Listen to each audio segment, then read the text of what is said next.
তো বিশাল বড় একটা নিয়ামত কোরআনকে ধারণ করা, এটা তো আল্লাহ তাআলার বিশাল তৌফিক, সবার তো ভাগ্যে হয় না।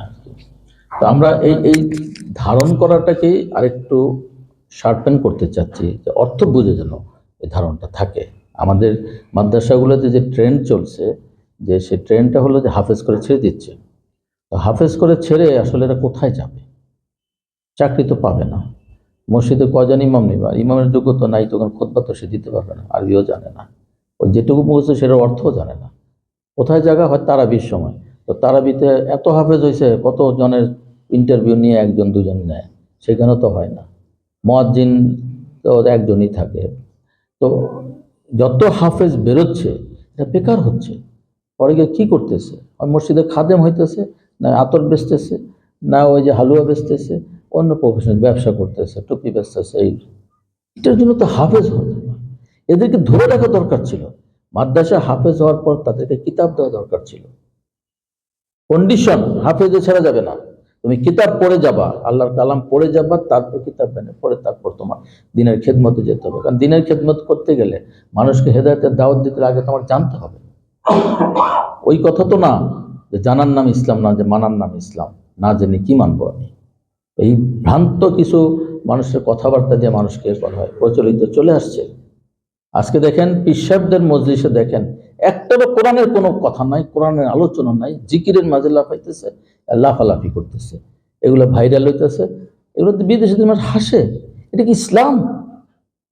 লাফায় উঠছে বাসের উপর, এটা জাস্টিফাই করার জন্য বলতেছে কি করবে, পাহাড় তো নাইলে তো পাহাড়ের উপর উঠতো। চিন্তা করছে জজ ভাই কোথায় পাহাড়? রসুল পাহাড় বহু ছিল, এখন আমাদের সাথে পাহাড়, ওরা পাহাড়ের মাঝেই তো ছিল, মক্কা চারদিকে পাহাড়ে ছিল। কোন সাহাবা লাভ দিয়ে উঠছে পাহাড়ের মাঝে? কি বুঝে আমাদেরকে? আর এইগুলো যে আছে মূর্খ জাহেলেরা ওই সাথে সাথে রাখতেছে, তসবিহ পড়তেছে, সকালে জিকির, ওই জিকির জিকির। আফজালুল জিকির তিলাওয়াতুল কোরআন। কোরআন হলো সবচেয়ে উত্তম জিকির। সেটা তো আমার অর্থ জানতে হবে, না তো তোতা ভাই কিছুই বুঝি না। আল্লাহ দিক নির্দেশনাগুলি দিয়েছেন। কোরআনে প্রায় ৬,২৩৬টা আয়াত আছে। এর মধ্যে ১,০০০ মতো আয়াত আছে আল্লাহর আদেশ, এটা করো এটা করো। ১,০০০ মতো আদেশ আছে এটা নিষেধ, এটা করো না এটা করো না। তো এই যে আমরা জানবো কোথেকে? আমাদের বড়দের হয়তো তফসিরের মাহফিলে কিছুদিন হয়, একটু সামান্য একটা আলোচনা, এটা তো রেগুলার না। বা হয়তো কোনো ওয়াজ মাহফিলে হইল, রেগুলার তো আমাকে পড়তে হবে। আমাকে না পড়লে কিন্তু আমি কোরআন থেকে ফায়দা পাবো না, হেদায়েত পাবো না। কারণ আল্লাহ তো বলে যে হুদাল্লিল মুত্তাকিন, মুত্তাকির জন্য হেদায়েত, এটা এই কিতাব। এবং যেটা আমাদের লা রাইবা ফি, সেটা আমাদের সন্দেহ নাই, সন্দেহের প্রশ্নই আসে না। এখন আজকাল নাস্তিকদের দেখি এটা বাইর করে ওইটা বাইর করে, এটা কি বলছে? আল্লাহ তো ভুল বলছে, নাউজুবিল্লাহ। আল্লাহ যে ভুল বলছে, ভুল বলুক আর শুদ্ধ বলছে, তার মানে তুই তো আল্লাহ স্বীকার করে নিলি।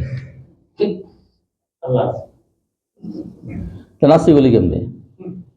আল্লাহ যে ভুলও যদি বলে থাকে, তাহলে তো একজন করছে, তাহলে তো একজন অস্তিত্ব তুই স্বীকার করলি, বলে আল্লাহ কোরআন মাঝে ভুল লিখছে। তো তুই নাস্তিক হলি কেমনি? তুই তো পুরো আস্তিক হয়ে গেলি। ভুল শুদ্ধ পরের কথা, এইগুলো থেকে ধরে না।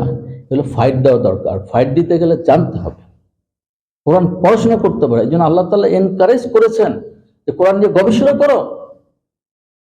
গবেষণা করলে আমি বুঝবো, আমি তাকে বলতে পারি এই ভুলটা। আমার যদি জ্ঞান না থাকে ভুল কিভাবে